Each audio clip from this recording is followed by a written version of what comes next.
So good evening, everyone. So welcome back to the another departmental webinar. And today's speaker is Professor Ambar Jain from our department. He did his MSc from Indian Institute of Technology, Kanpur, from 2000. He's integrated MSc there, 2004 to 2009. And he did his PhD from University of Wisconsin from 2009 to 2014. And he went on to do postdoctoral studies at University of Pennsylvania from 2015 to 2018 before he joined as assistant professor at IIT Bombay, our department. So he works, basically he is interested in developing and applying theoretical methods to simulate chemical dynamics. Basically develops methods to make computers work for him.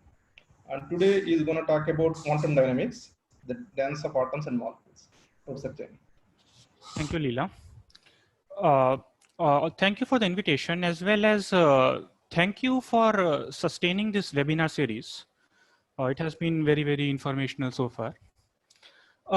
So I will be telling you a little bit about the history of quantum dynamics, and that will be geared a lot more towards students.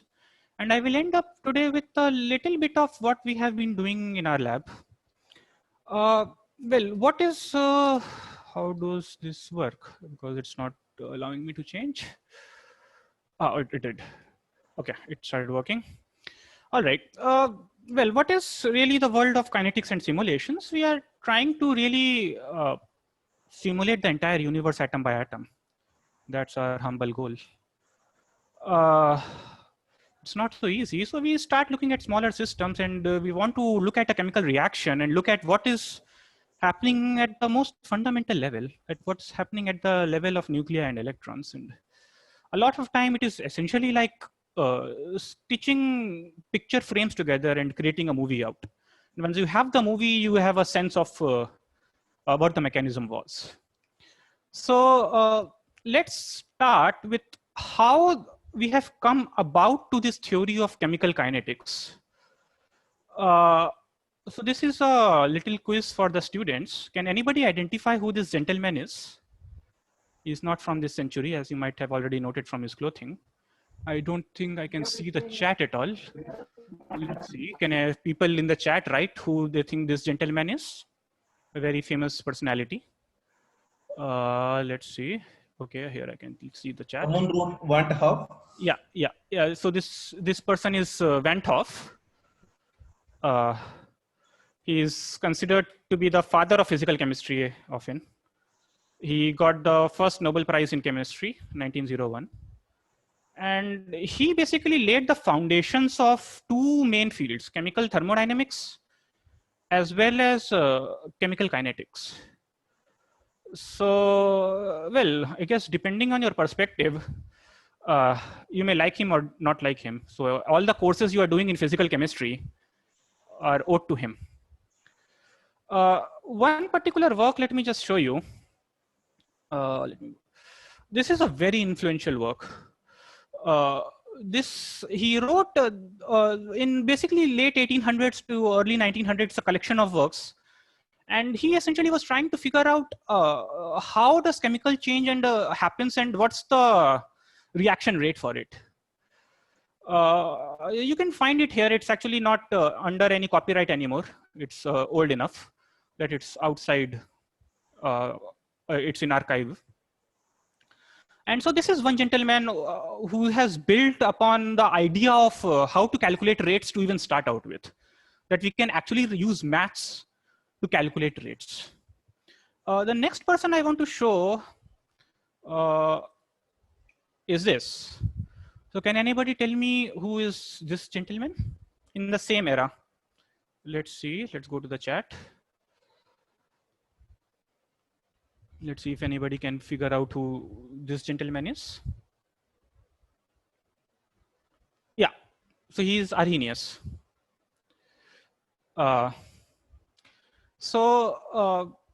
He is the person who basically developed a lot on chemical dynamics. He looked really at the reaction rates. And I want to show you one particular, you can go to this one website. It's like a 1.5 page paper, but one of the most influential papers in chemical kinetics. And why that is the case is because that's the first time that the idea of a transition state came about. He was studying some particular reaction. He was studying cane sugars inversion by acids. And by the way, this very famous Arrhenius equation was not given by Arrhenius. It was given by Van 't Hoff. And Arrhenius acknowledged it. Arrhenius was not stealing anything. But what did Arrhenius contributed to it? Van 't Hoff looked at this equation from a very mathematical perspective. He applied basically thermodynamics and obtained this equation out. But Arrhenius was the one to point out that this equation implies, he hypothesized, that there is a hypothetical structure in between reactants and products. And that was phenomenal. That was revolutionary in that time. So this is late 1800s. Beyond that, in 1900s, what happened was the emergence of quantum mechanics. We really started understanding what atom looks like inside and how atom forms bond. So I have listed a few illustrious names. This list can go on for a long time, but a few names. Okay, so in my whole presentation, I have put only one equation, and that is this Schrodinger's equation. Okay, so the Newton's laws that were very, very well established, people figured out have to be discarded away. And that has to be replaced by a wave theory. So eventually it took about 20 years to come up to this theory. And this is the theory that explains atoms and molecules. And I want to read a quote from Dirac that he writes in his book in 1929. The fundamental laws necessary for the mathematical treatment of large part of physics and the whole of chemistry are thus fully known. And the difficulty lies only in the fact that application of these laws leads to equations that are too complex to be solved. And that is true. This Schrodinger equation that is written here is actually enough to understand almost all of chemistry. There might be a few examples where relativistic effects are important. And well, this Dirac in 1929 had already given the Dirac's equation, which includes relativity too. So the fundamental equations as it is are there in late 1920s. The point is, how do we apply them and get something useful out? So one particular paper I want to point out, and this is somewhat of a mathematical paper. It's a paper that came from Born and Oppenheimer. I have forgotten to label them actually. So I will let you decide which one is Born and which one is Oppenheimer. You can write that in the chat. Whom do you think is Born and whom do you think is Oppenheimer? They wrote a phenomenal paper, and that is extremely important when it comes to physical chemistry. And that is the idea that, okay, electrons are wave-like in quantum mechanics. Fine, they are spread out. But I still want to think about how at least these nucleus interact with each other. And these two, Born and Oppenheimer, essentially told us about how I can, in effect, calculate a potential that the nucleus feels. And from that emerges the ideas of bonds. So if you have a stable potential, a minimum potential for between two atoms, then they form a molecule. It's a phenomenal paper. And well, the idea behind this paper really is that electrons are very fast and they respond instantly to the motion of nuclei. And well, so that's my favorite example. Imagine you have these big elephants, very slow moving, and you have a fly that is flying around.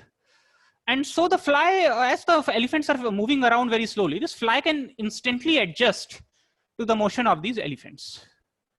Yeah, actually we do the same thing even when you are solving, let's say, celestial mechanics, Newtonian mechanics. Yeah, you think of sun, let's say, as stationary, and you think the dynamics of Earth around it. And from that, then if you want to include the dynamics of the sun as well, you can basically think of instantaneous dynamics of Earth as sun is moving around. So Born and Oppenheimer essentially took that idea, well known from a few centuries, of celestial mechanics and applied it to atoms. So what came next is a work in 1931 by Eyring and Poliani. This work, this is in German, and you can find a translation here. They did something wonderful. First of all, what's the reaction they were looking at? It's interesting. They were looking at H plus H2 going to H2 plus H. So you might think that it's too boring a reaction, but a lot of ideas of chemical kinetics actually emerged from that. How we think about transition state and how we think of partition of energy of vibrations and rotations came from H plus H2 going to H2 plus H. But more than that, what I want to point out is what they were thinking about. They said, okay, Born and Oppenheimer has told us how to calculate an energy surface. How do potentials interact with each other? Let us think of the nuclei as spheres rolling on these energy surfaces. So they write actually in their paper, at least a translated version, one can represent the motion of the system of atoms by the concept of a rolling sphere. And so that is really the origin of molecular dynamics. That's what we do when we run a molecular dynamics simulation. So remember, this is before computers. And they didn't did molecular dynamics. They nonetheless were able to analyze how these spheres are going to roll intuitively and figure out a lot. But after that, in 30s and 40s, computers came. Yeah, we had the power to actually simulate dynamics with these computers. So one work I want to highlight is, this is in 60s, 65, is of Fermi, Pasta, Ulam, and Singo. Actually, an interesting trivia here. If you go to this site here, this paper, you will find something interesting. The name of Mary Singo is actually missing there. She has been acknowledged, but she's not an author. And the reason really was that at that time, erroneously, people who coded were not considered scientists. So Mary Singo was responsible for writing the code for doing the simulation. And remember, this is 1965. There is no C, there is no Fortran, there is no Python. I do not actually understand how they coded, but it was something extremely complicated. What I think you do is to have some kind of chips with holes in it, and that where the holes are placed is your code. So imagine debugging your code with that. And she did all of that pretty much single-handedly. So in retrospect, actually her name is included in this paper. So anytime this paper has to be cited, her name has to be included in as an author. Okay, so computers came about and people were doing all kind of stuff on computers. But these four scientists thought, why not we study a little bit of molecules using our computers? What basically Eyring and Poliani were saying about. So what they did was actually a model system. And I will talk of model systems a little more a bit later. What they were doing, so they thought, okay, I have to think about atoms and molecules. And we think in this molecular model picture. So my nuclei are kind of these little balls. And these balls are connected via a spring. So they built a model around it. They put some values for the spring constants. They put some values for the masses. And they let it go. And they observe the dynamics. Yeah, so it's a reproduction by me of their paper. They didn't had the movie in their paper. So you can see how this basically works. You basically start with some initial condition. And the molecules are then jiggling around. And from that, then you can extract out more information. And actually their work was instrumental in understanding chaos theory, in understanding recurrence of energy as well as energy relaxation, which was, happened by the way. They were not trying to comment on chaos theory, but their work was just phenomenal. It automatically commented on it. Okay. why Fermi, Pasta, Ulam, and Singo were not doing molecules is because even though Born Oppenheimer had told that you can get this potential energy surface, but nonetheless, getting this energy surface in between nuclei was extremely hard. So entered John Pople. I particularly want to focus on John Pople. Kohn basically developed a theory called DFT, density functional theory. And that density functional theory, what it did was to get the calculations fast, get this interaction between nuclei fast. What John Pople did is something phenomenal. Actually, and it's perhaps the only Nobel Prize that is given for writing a program. So what John Pople really did was, he developed a software called Gaussian. And this Gaussian, he tried to maintain as kind of a easy to use software. You do not have to be a quantum chemist to use this software.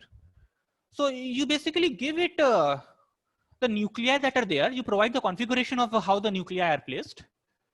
And you have to chant some magic words. And the software will give you the interaction, the potential energy. So Gaussian has a long history. I think it came about in 70s. People can correct me if I'm wrong on that. And actually it's very interesting. Later on, John Pople himself was not allowed to use Gaussian. It's like he developed the software and then he was thrown out. And there is actually now an illustrious list of people who are not allowed to use the software Gaussian. And John Pople is one of them. Amber, if I can come in for a minute. Yes. It happened to somebody else too in the modern times. Okay. That was Sheldrick, George Sheldrick, who wrote the X-ray structure program. Okay. When he sold the programs to Siemens, okay, he had to take permission from them to use it. Actually, it happened only in the. Sorry to interrupt. Okay, you can proceed, please. Amber, 1 second. Amber, 1 second. This is Rahul. Yeah. So basically, nowadays, many quantum chemists, they actually have their signature called BBG. So BBG stands for banned by Gaussian. Yeah. It's a website, right? Yeah, it's a website. So representing John prestigious. Pople. Yes, prestigious. It is prestigious to get there, actually. And these people are not allowed to use Gaussian. Yeah, BBG group. Yeah. So actually, we hope, Rahul, that you get there. Oh, okay. Go ahead, carry on.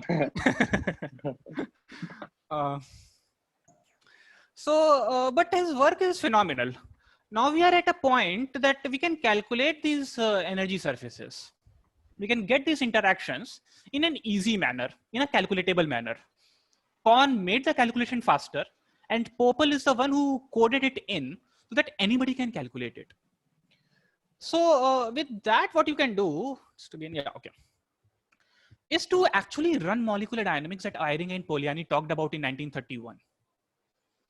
Yeah, so Eyring and Poliani constructed this energy surface, and they dreamt about how these spheres will move around on this energy surface, but they couldn't simulate it back then. But with electronic structure methods, you can actually now do it. So the Nobel Prize 15 years later from the one on electronic structure was given essentially on molecular dynamics. It is somewhat more sophisticated. So I might get a little bit of flack for calling it pure MD. But it got to these three people, Karplus, Levitt, and Warshel. And what these three basically did was to use these electronic structure methods and otherwise to actually look at dynamics and provide mechanisms. And so they looked very, very deep at atomic level, what is happening. Yep. So what exactly is this molecular dynamic simulation? Well, what it is that you have these rough potential energy surface. I have, of course, drawn something in 1D because that's what all I'm capable of. But you can imagine a very complex molecule as big as you want. And you just think of these spheres rolling on it. And as these spheres are rolling, you are going from reactant to product, and you can calculate anything and everything you want. So I want to highlight two important approximations that go into this. The first is that the dynamics is thought of as rolling spheres, which is the same as Newtonian mechanics. Because true mechanics, remember, is quantum. Newton's laws are wrong. But here we approximate, okay, these are nuclei, and nuclei are big, and big things typically obey Newton's laws. So let us start with Newton's laws, why not? And the second thing it assumes is what is the Born-Oppenheimer approximation. Perhaps I should write Born-Oppenheimer first, but nonetheless.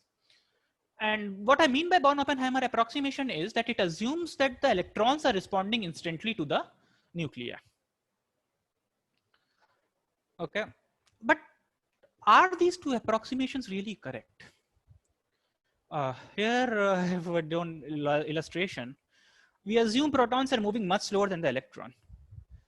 But much like the rabbit and the tortoise story, eventually tortoise can catch up to the rabbit. There are many instances where the dynamics of protons and electrons are intrinsically coupled. The time scales are actually the same. Proton is not, nuclei is not moving much slower than the electron. So I can give you actually several examples, but I'm highlighting a couple here. One example is anytime visible light is absorbed, you are going to run into trouble if you use molecular dynamics. Just to give you some intuition, what is happening really is you have light that is particularly visible light that gets absorbed by the electronic motion. So almost all of the light energy will go into the energy of the electrons. And let's take a simple example. Let's say this electronic energy gets dissipated as heat. How does the electronic motion converts to nuclear motion? That molecular dynamics will not be able to explain properly. And for that, then you have to use something that is beyond molecular dynamics. Not only that, if you are thinking of quantum mechanical effects of nuclei, even if let's say there are no, let's say the Born-Oppenheimer approximation is good, even then molecular dynamics may break down. Several examples can occur, but for example, if you have dynamics of proton, I'm showing you here a work of catalysis where you have proton transfer happening. Then the proton can exhibit significant quantum nature. It can have tunneling. It can have this something called 0-point effects and more. The point is, how do we go beyond molecular dynamics? Let me just prove to you that this quantum effects are real for nuclei. It's a very famous example. It was done in 1999. Very beautiful experiment. They took buckyballs, fullerenes, this big, this ball, this thing that looks like a football to me. And they actually constructed a double slit experiment on it. So double slit experiment is a classical quantum mechanical phenomena.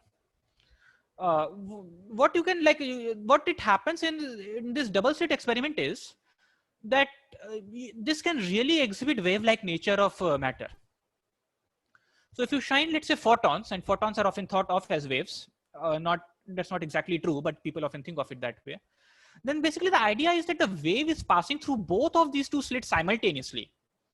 And therefore, at the end, what you observe is some kind of interference pattern. But people never thought that this can be done for nuclei. Nuclei are too heavy to exhibit this pattern. Well, whenever you say something is not possible, there will be that one scientist who will prove that wrong. So these people, physicists essentially, they took buckyball and constructed a double slit experiment. I cannot actually imagine the experimental details of this paper. It's extremely hard.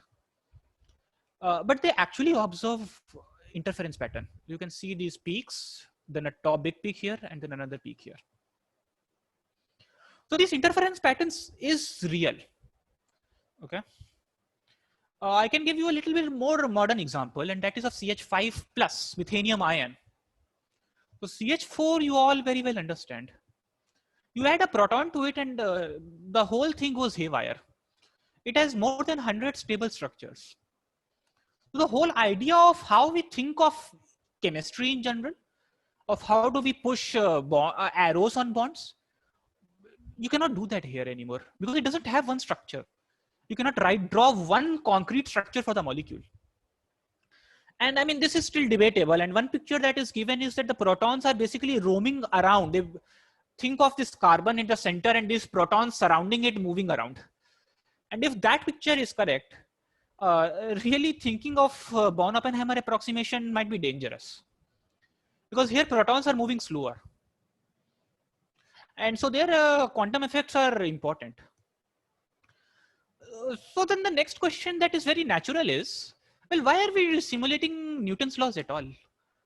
We know the equation, the correct equation, the Schrodinger's equation, the one equation that I'm showing in this presentation. And so we can simulate Schrodinger equation as well. And just to give you a little bit of intuition, this is a little bit aimed towards students. How does Schrodinger equation look like? So let's say I have a free particle in one dimension. And I start with some initial condition, which is a Gaussian. And I simulate the Schrodinger equation, what happens? Basically what happens is that the wave packet becomes broader and it moves with a constant speed. So the center of the wave packet actually moves with a constant speed. And it keeps on broadening. It will eventually become broad enough to cover the entire space from -infinity to +infinity. So that's what quantum mechanics tell. And the picture really is that if you think of the center at least, and in the time scale when this broadening has not happened, you can think of it as classical mechanics. That's the main idea. That's how you connect quantum mechanics with classical mechanics. Well, let me show you another picture which is more connected to classical mechanics. So imagine rather than a free particle, I have a simple harmonic oscillator. Okay, shown here, just V equal to half m omega square x square. And I basically start with some wave packet as a Gaussian, and I give it some momentum. So what does this packet do? It very nicely oscillates. Left and right. Yeah, this is exactly what you expect. That is simple harmonic motion. And here actually you do not even see much of loss of broadening. So the dynamics is actually very, very close to classical dynamics. And that is what is the intuition why people often think of these dynamics as classical. Of course, there is 0 point energy and all that, and that if you can include somehow, you can still think of it as classically. So I will think of, as long as this distribution is narrow enough, I can think of this dynamics as simply the dynamics of the top. But let me show you one example where all of this classical intuition is going to break completely. So let's imagine a potential which has two wells. That's what you can think of as a reaction, right? You have a left well and a right well. You can think of this as reactant and product. And let's say my total energy of the system is less than the barrier height. Let me start with a wave packet that is centered only on the left. My apologies for making these movies. I have learned how to make these movies only in this pandemic. And this thing that you are seeing here should not appear. That's an artifact of me being not a good movie maker. So the initial thing is actually only here on the left side. Yeah, so I start only in the reactant and I let it go. I say Schrodinger equation, do what you want to do. So let's see what happens now. What you see is over time, the population disappears from the left and reappears on the right. And this will keep on oscillating. Actually, in between, you also get these kind of interesting places where your particle is present both in the reactant and the product at the same time. Weird things. But this is what quantum mechanics is. And if such phenomena are important in your simulations, then molecular dynamics cannot be used. And so this tunneling that I'm showing you is actually important. How much time am I? Okay. Is actually important for reactions. One particular example which is famous is that the sun will not burn if tunneling was not allowed. So the temperature even at the core of the sun, of our star, is 10 million Kelvin, extremely hot. But if you want to do fusion, so if you want to do the reaction of two hydrogens combining to give you helium, well, the two protons have to come very, very close together for the nuclear forces to combine them to get helium. And the energy that you require is something that is close to 100 million Kelvin, 10 times more than what the temperature of the sun is. So temperature of the sun, I have written a ballpark is I think closer to 20 million Kelvin. Again, somebody may correct me. My number may not be exactly right. But I can guarantee you, it is much lesser than the barrier height. But sun is burning, we are still alive. And the reason is that the protons are actually tunneled through. Closer to Earth, within our own bodies, actually this tunneling is happening all the time. There is proton tunneling happening within your body right now. So the one example is actually it happens in several places. But one example that was illustrated very, very nicely, you should look up this paper in both, if you are interested in chemistry or in biology. Beautiful paper by Loudon. What he actually very well argues is that if you have this DNA base pair, and so remember DNA is this helical structure, sorry about that. DNA has this helical structure and the two helices are joined together by hydrogen bonds. And what Loudon argued in this work is that these protons can actually tunnel from one helix to the other, leading to a mutation. And this has profound consequences. This mutation causes evolution. This mutation is I'm told that at least I do not know this literature well enough, but aging is supposed to happen because of this. And there are even diseases that are related to this tunneling. Okay, so this tunneling is very, very real and it's happening to us. So we have to study it. And so we have to go beyond molecular dynamics. Okay, so so the Born-Oppenheimer surfaces, what Born-Oppenheimer had said that the net potential is governed by, you think about the fast motion of electrons in presence of slow motion of nuclei. But actually, if you look at their paper carefully, they had suggested that there can be multiple energy surfaces.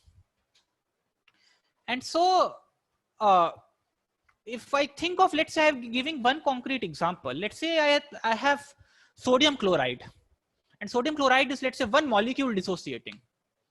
Well, when the sodium chloride is in form of a molecule, you essentially have a charge transfer. Sodium is in a plus state, it's an ionic bond kind of thing. You have a chlorine minus. But when you dissociate, sodium chloride will become neutral. So charge transfer has to happen at some point. So I can draw another surface where sodium chloride is neutral and it becomes charged as I move on. Yeah, and so what, if I extend the analysis of Born-Oppenheimer, I can think of the dynamics with multiple energy surfaces. So how does that look like? So again, I come back to my one-dimensional examples of my own movies. And so let's imagine I have two surfaces instead of one ground state and one excited state. And let's say I start my initial wave function completely on the ground state. Yeah. So let's look at the dynamics. And what I want you to focus is when this wave function will approach zero. So close to zero is when you have these two energy surfaces closest to each other. Okay, so let's run the dynamics. Now see, when it close to zero, you have a wave function appearing on the excited state too. So the upper side of the wave function is the wave function on the excited state, and this is on the ground state. So essentially your wave function splits into, actually I had a thunder as soon as I said splitting. God's listening. Okay. So you have to be careful now. Okay. So I have this wave packet that moves forward here. It comes to this point and it splits into two. Some wave packet moves forward down here and some of it move up here. Okay. So, well, I have shown you a little bit of examples of how to think of Schrodinger's equation, the exact equation. But we have actually a problem. And that problem is called the curse of dimensionality. It's a bit unfortunate actually that Newton's laws turns out to be wrong. Past ago, more than 100 years ago, people actually simulated Newton's laws for understanding celestial dynamics. Yeah, using pen and paper. You can only imagine how painful it would have been. Unfortunately, when we had the power to do the dynamics using a computer, we had also figured out that Newton's laws are wrong. And the point of Newton's laws is, to the best of our current knowledge, what happens is that quantum mechanics happens to be one of those problems that is exponential. What it means is that for every extra particle that you add to your system, your simulation will take roughly 1,000 times more simulation time. So if you run, let's say, a 5-particle system, 5-atom system, and it took you 1 hour. If you now want to run a 6-atom system, just 1 extra atom, it is going to take you 1,000 hours. Yeah, so soon enough it becomes impossible. What if you want to study a protein that has thousands of atoms? You cannot do it. So that's the problem. That's why we cannot simulate Schrodinger's equation. And nobody has yet figured out a way to bypass this curse of dimensionality. There are approaches, but none of it can really, like this curse of dimensionality always appears in every single approach. So just to give you a sense of what has happened, this is roughly a 50-year summary. For some model problems or for small dimensional system, you can actually run exact quantum dynamics, and people have developed methods like Bill Miller or Tanimura or Macri. When you cannot run exact quantum dynamics, which is more common for any real molecule more than a hydrogen molecule or a water molecule, you cannot. There are multiple things that people have looked at over time, and I have listed only a very few methods, very few names that are simply popular. Not basically what is good or bad, but what is popular right now. And so if Born-Oppenheimer approximation breaks down, you have methods such as Ehrenfest. Ehrenfest is actually a very old method, 1927, before computers. Surface hopping or multiple spawning or SQC by Bill Miller. And if you're worried about the quantum effects of nuclei, then there are also methods that Feynman had originally put forward in terms of path integral dynamics, and later on was picked up by Greg Both or Monopoulos. And surface hopping can to some extent also pick up approximate methods. So today I want to describe a little bit about this surface hopping.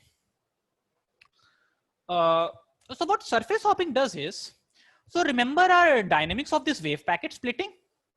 We have started with one wave packet, and that wave packet splits, and then these two wave packets basically move independently of each other.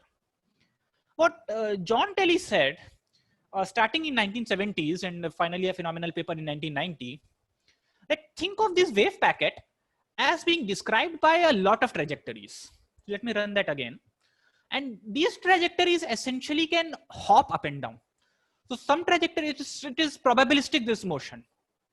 And so some trajectories are being governed by this blue line, and some trajectories move up and are governed by the red line. And everything else is the detail on how you actually put it. Yeah? So I'm not going to get into that. So one question that we have recently been asking,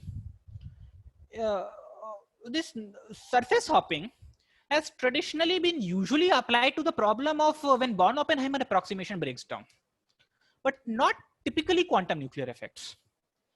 Or the other regime is when quantum nuclear effects are important, but not non-adiabatic. So what we started looking is, if both are important, can I really use surface hopping? And this is something very, very recent. It's not published yet, just showing some of the current results. So we actually develop a model Hamiltonian for us, and we choose a regime where the total energy is less than the barrier height. And you also have the effect of this upper excited state also important. And for these kind of problems, actually, it's not 1D really. I'm just drawn in a 1D surface. But you can calculate the exact result, and we can calculate our surface hopping result. And actually, we show that we actually can do this kind of business. So Aarti has went ahead and did a very, very thorough analysis of this, varied, very different parameters, covered a lot of regimes, and we have really been looking into whether we can really do it or not. I won't get into these plots a lot. This is really just to impress upon you that the surface hopping can work across a broad range of regimes, for including both quantum nuclear effects as well as non-adiabatic effects. And non-adiabatic effects is the same thing as when Born-Oppenheimer approximation is failing down. Okay, so now we have this method that can actually be used. And so we wanted, actually our original aim was to try to look at energy transfer happening via molecular wires. So imagine you have a donor which is at high energy, and this is connected via some kind of a one molecular wire to an acceptor, and energy transfer is happening. This people think about a lot in terms of quantum computing a lot, where your wires are really one molecular wire. So we were trying to think on how we can think about this problem, and one example that is there, that is already present in nature in terms of a molecular wire, is what happens in photosynthesis. So I'm particularly looking at one particular complex called the FMO complex. It's nothing but a complex that transfers energy from chlorosomes that absorb sunlight to where the photosynthesis reaction has to happen. Okay, so the thing in between is what is called FMO, and its structure is very, very well understood now. All the X-ray, everything that you can do has been done. And so this molecule happens to be a molecular wire. Okay, and so the picture is that you have this chlorosome and this molecular wire sits in between and transfers energy. And why I'm talking of this particular molecule is because of a very famous experiment done in 2007 by Fleming's group. And what they did is that they extracted out this molecule. No chlorosome, no reaction center, no leaf. They take this molecule in their lab and they can shine lasers in a very specific, very fancy fashion. Okay, called 2D spectroscopy. And from that, what they can tell is how is energy being transferred? How is energy redistributed? And what they see very, very interestingly, and now, right now it's very, people are studying this a lot. People do not understand this. Is they saw a lot of oscillations in this energy transfer. I'm showing you just one graph which has oscillations, and this is somewhat complex graph to interpret really. But in a simple picture, and the Fleming in their paper did the same thing, this oscillations are connected to essentially how the energy is transferring from top to bottom. Okay, so one interesting thing about this wire, by the way, is that it is not one wire. And that's something I also want to bring up. Nature has chosen two different wires within this one complex.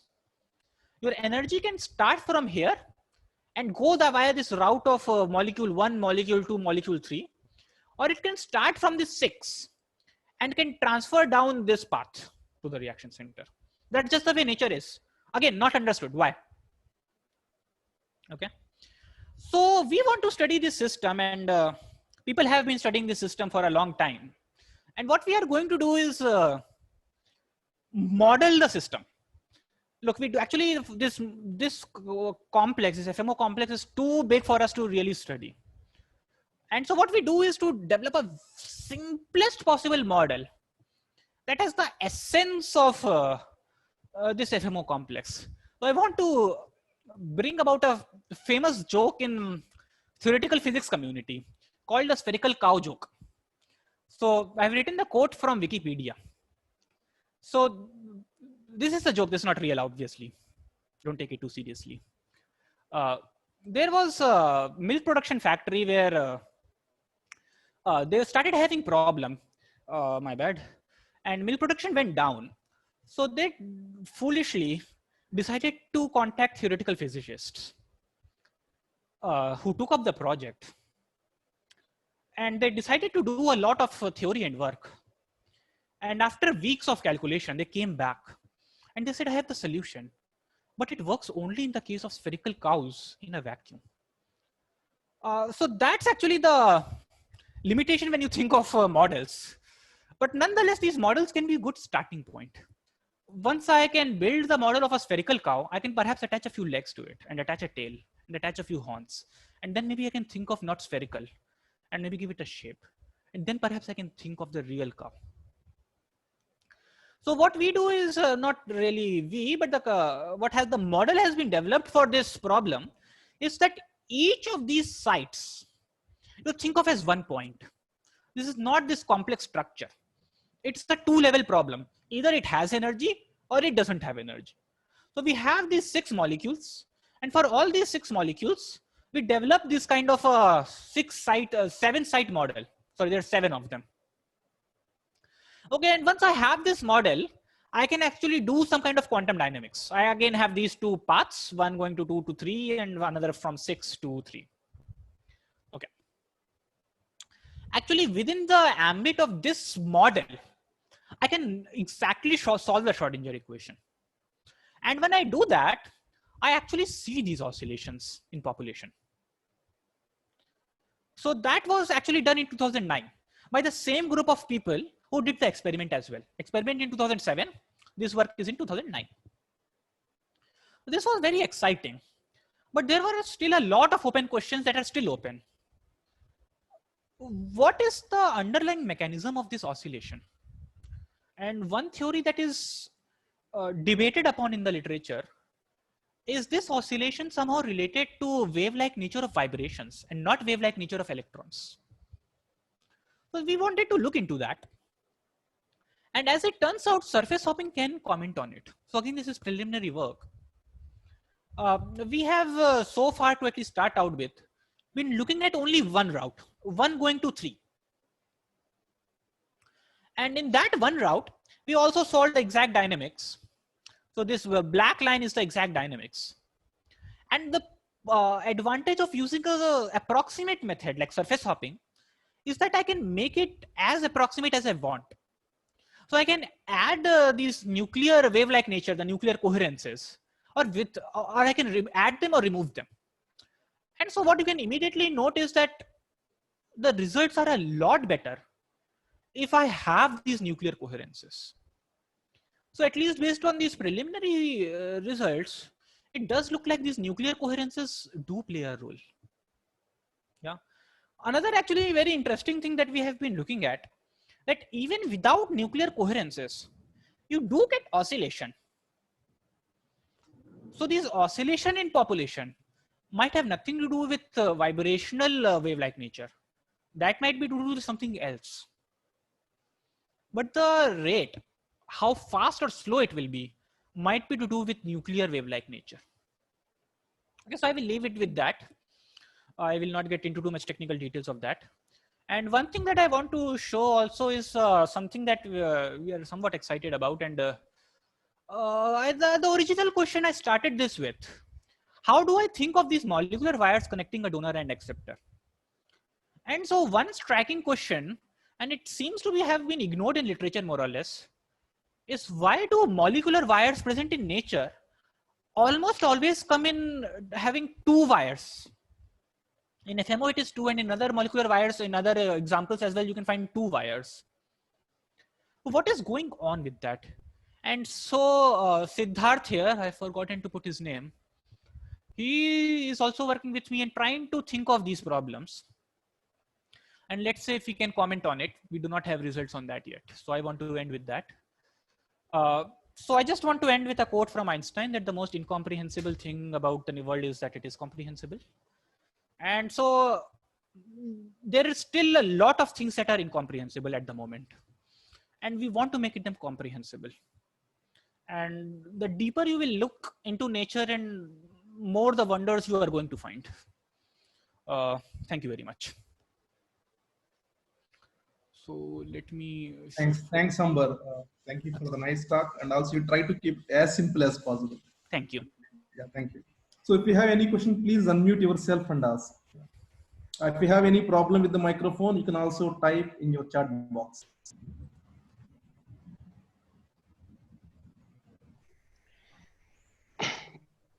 The question. Hello, yeah. This is Muruks. Uh, Go ahead, Sachin, go ahead. Go ahead, no issue. yeah, so you were showing the dynamics of oscillator, harmonic oscillator. You showed a Gaussian wave function, and it is oscillating back and forth. The peak position also is moving to the left and right. I thought in the ground state of oscillator, the equilibrium position is always at 0.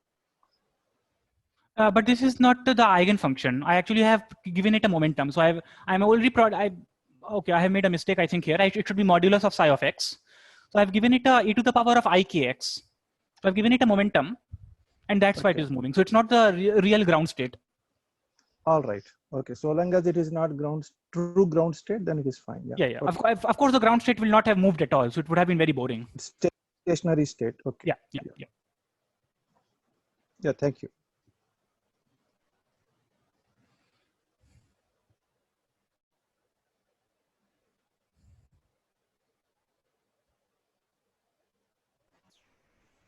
Are there other questions? I think But I have one very simple question actually. I don't understand this topic clearly. I have an approximation. Is it strictly related to the size or the mass of your nucleus and electrons, or it's more about the time scale of it associated with its motion? Always timescales. Always time scales, right? It happens to be that if it is massive, generally the timescale will be slower. Yes. So yes. as a consequence of that, that the timescales become slower, that it becomes usually adiabatic, but it's always the timescales. Okay. So if there are two kind of motions, which are basically one slow motion with fast motion associated with, say, similar massive objects, so you can still apply Born-Oppenheimer approximation, right? Yes, you can. Okay, all right.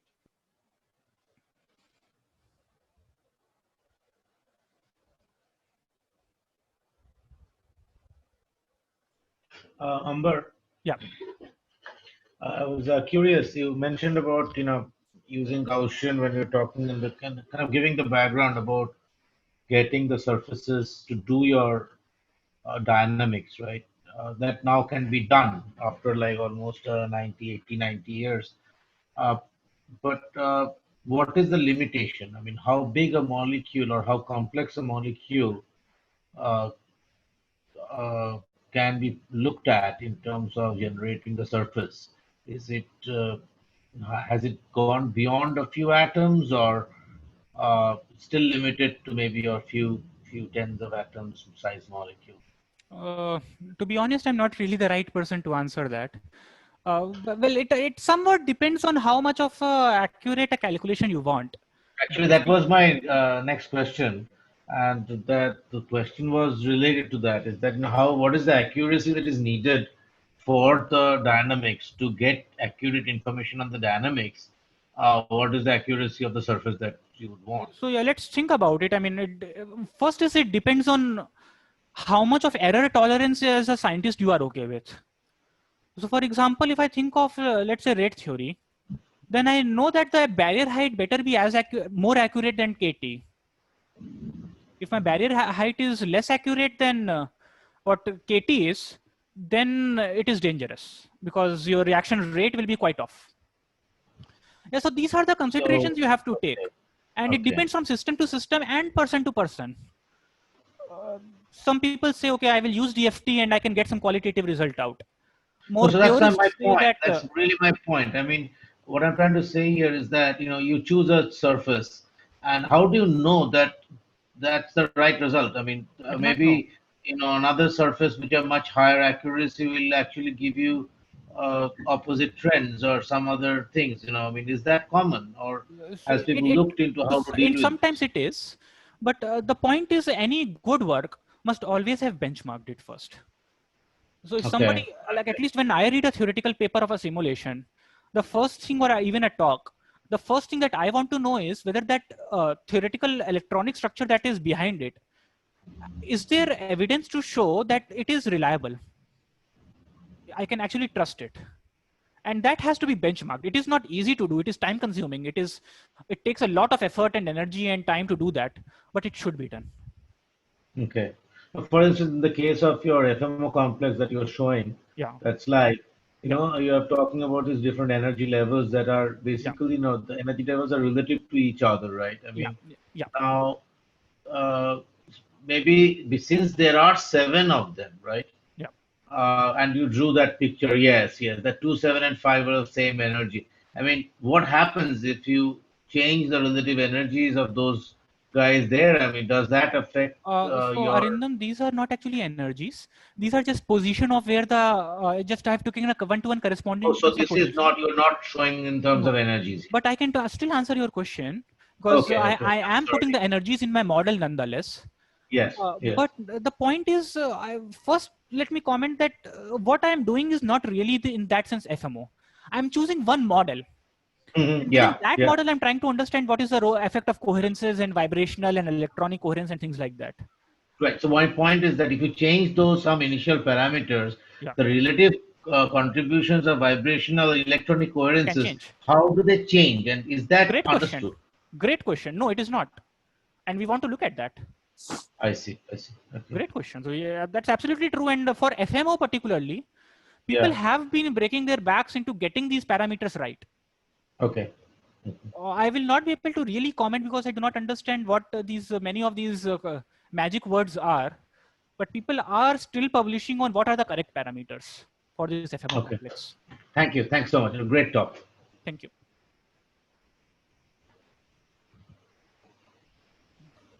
Amber, this is Naresh. I have a question.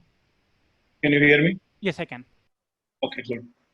See, when you have this non-adiabatic dynamics, essentially, the kinetic energy of the nuclei is no longer separable in some sense.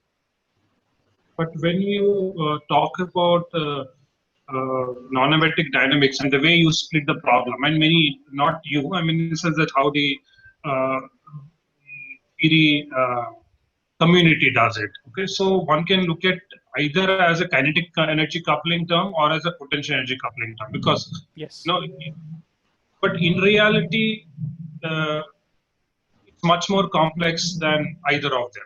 It should be some linear combination of both the terms, or because it has to be linear combination because the Hamiltonian is linear. In operators, in terms of operators. So why would, I mean, what is the, because Born-Oppenheimer separation separates out the kinetic energy part from the rest of it, and then what we call as a producer surface. So would a traditional kinetic energy coupling give a better understanding of the dynamics over the potential energy coupling part? Just a question. I don't know. Yeah, so, well, it's a slightly technical question. And the point is whether you have kinetic coupling or potential coupling or some superposition of that really depends on the basis. For example, if I choose a basis which is completely independent of X, of the nuclear coordinate, I construct a complete basis of electronic states independent of nuclei. So forget Born-Oppenheimer completely. Well, in that basis, there is no kinetic coupling at all. That's a perfectly diabatic basis in technical language.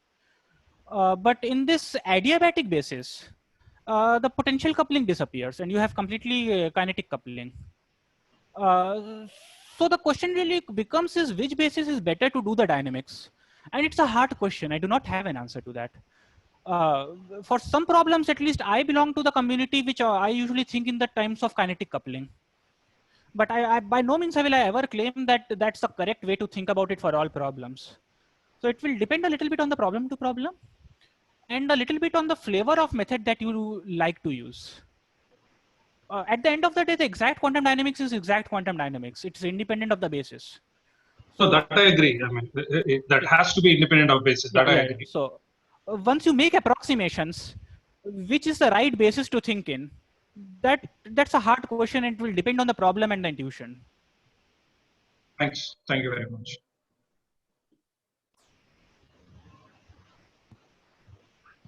Amber, you have a couple of questions in chat box. Okay. Yeah. There is one question from Valay Agrawal, another one from Ishita Sengupta. Valay, do you want to just ask your question? So he is having some mic issues. Okay. If you want, I'll read for him. Okay, so sure. his question was, so since increasing particle sizes increases the simulation cost dramatically in a classical computers, do you think a quantum computer perhaps would reduce it? That's a great question, and it is a possibility. To the best of my knowledge, and I'm not very well caught up to the quantum computing yet, I don't think there is yet a algorithm that has been developed that would simulate Schrodinger equation in NP time, like in a small time. But I think it should be in principle possible. So let quantum computers do come. Because so there was an article number last week in BBC. I read that the Google one, they did some quantum chemical calculation. Yeah, there's a Nature paper for Hartree-Fock calculation. Yeah, they published it in Nature, I think. See, a Hartree-Fock different from Schrodinger's equation, the time-dependent one. Yeah, that's true. But at least they started towards the quantum. Okay, great. Is it the same as quantum supremacy or something different? No, it's a different, I think. It is different? Okay. I will try to look it up. Arindam, I will ask you probably for the article. Okay. Ishita says, what happens when the barrier height is equal to the total energy of your simulation? Nice question, Ishita. So basically what will happen is you will have, what happened to my tunneling one here? So Ishita, I think what you're asking is if my total energy is at the top of the hill. Well, actually you will have, the contribution from tunneling will be smaller. That's what will happen. So as you get closer and closer to the barrier height, your contribution from tunneling keeps on decreasing. And if you become much higher than barrier height, then there will be negligible tunneling effects. Ishita, does that answer your question?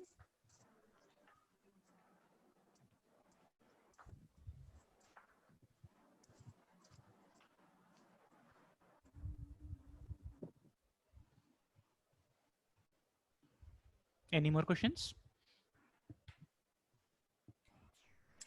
So if you don't have any more questions, then let's thank Professor Ambar Jain for the nice talk and also for answering all the questions. And let me also thank Mr. Siddhant. He is a BS student who is helping for making posters. He is making very nice posters. Thank you all for joining today, and we will see you all in the next webinar. Thank you.